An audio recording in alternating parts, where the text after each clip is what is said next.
السلام علیکم ورحمۃ اللہ وبرکاتہ ومغفرتہ۔ پچھلی ایپیسوڈ میں ہم تاجدار کائنات صلی اللہ علیہ وسلم کے ولادت سے قبل کے دنیا کے حالات کیا تھے، اس میں یونان کو ڈسکس کر رہے تھے۔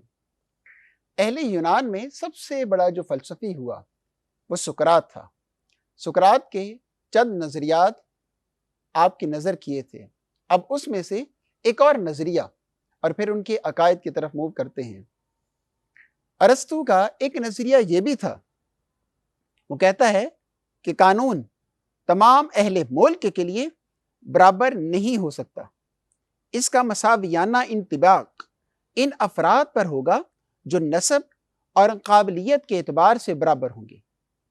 اس کا معنی کہ اگر نسب اور قابلیت یکساں ہے تو پھر قانون یکساں ہوگا۔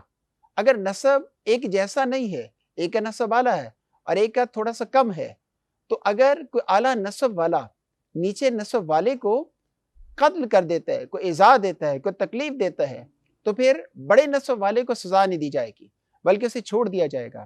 اور یہ عدم مساوات کی اتنے بڑے فلسفی سے توقع نہیں ہو سکتی۔ وہ اپنے اس دعوے کو ثابت کرنے کے لیے ایک دلیل پیش کرتا ہے۔ کہتا ہے کہ ایک دفعہ ایک جنگل میں خرگوشوں کی کانفرنس ہوئی، اور اس کانفرنس میں تمام جنگل کے جانور آئے، اس میں درندے بھی شامل تھے، چرند اور پرند بھی شامل ہیں۔ جب تمام جانوروں نے اپنی اپنی اوپینینز دی تو پھر جنگل کا بادشاہ شیر کھڑا ہوا اور اس نے ہیبت ناک اور دبدبے والی آواز میں کہا کہ کیا مجھ جیسا کوئی ہے؟ کسی کے پنجے میرے جیسے نوکیلے ہیں، کسی کے دانت میرے جیسے نوکیلے ہیں، اگر کسی کے ہے تو پھر وہ ہمارا سامنا کرے، اگر نہیں ہے تو پھر یہ مساوات نہیں ہو سکتی۔ تو ارسطو جیسا عظیم فلسفی اپنے دعوے کے لیے ایسی عجیب و غریب سی اگزامپل دیتا ہے اور پھر اپنے دعوے کو ثابت کرتا ہے، جبکہ اس کے برعکس اسلام جیسا عظیم مذہب ہر حوالے سے مساوات کا درس دیتا ہے۔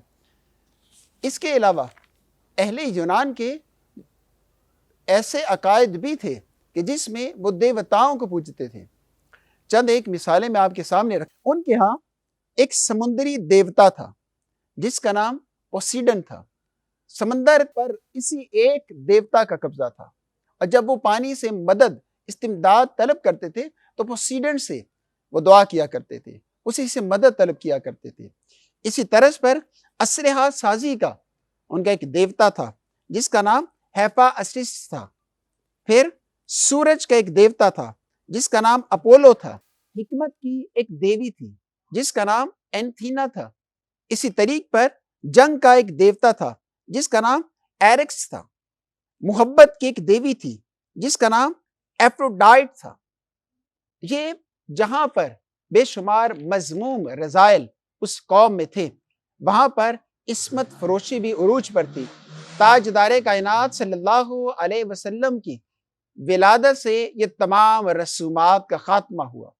اسی طریق پر اس زمانے کی عظیم قوم سلطنت رومنس امپائر، ان کے حالات بھی میں چند ایک مثالیں آپ کے سامنے رکھنا چاہتا ہوں۔ یہ بھی لوگ اہل یونان کی طرح بتوں کی عبادت کیا کرتے تھے، انہیں کوئی اپنا معبود سمجھا جاتا تھا، اور انہوں نے اپنے علاقے کے مطابق ان بتوں کے نام رکھے ہوئے تھے۔ حضرت مسیح علیہ السلام بھی اسی ملک روم میں تشریف لائے تھے، اور یہودیوں کی وجہ سے آپ کو ان کے عقیدے کے مطابق مصلوب کر دیا گیا تھا۔ لیکن مسلمانوں کا عقیدہ یہ ہے کہ رفع الی السماء، آسمانوں کی طرف ان کو زندہ اٹھا لیا گیا تھا، اور قرب قیامت وہ دوبارہ تشریف لائیں گے۔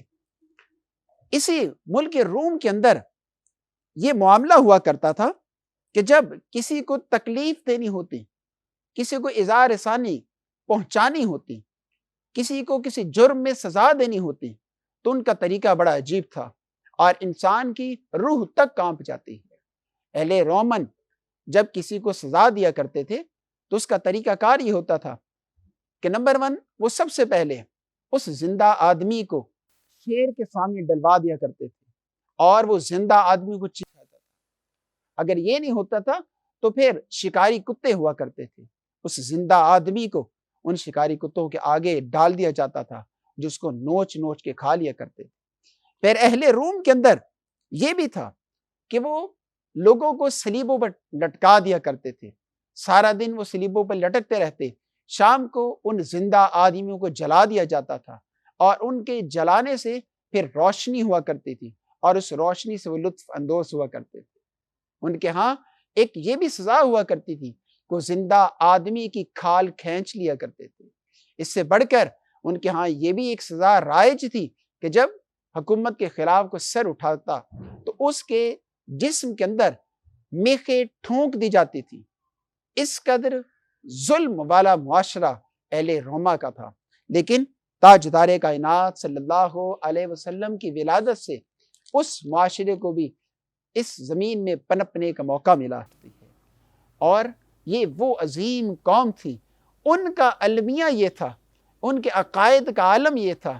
تو تاجدار کائنات صلی اللہ علیہ وسلم کی ولادت سے اس عقیدے پر بھی ضرب لگی، اور یہ بھی ہمیشہ کے لیے ختم کر دیا گیا۔ بآخر دعوانا الحمدللہ رب العالمین۔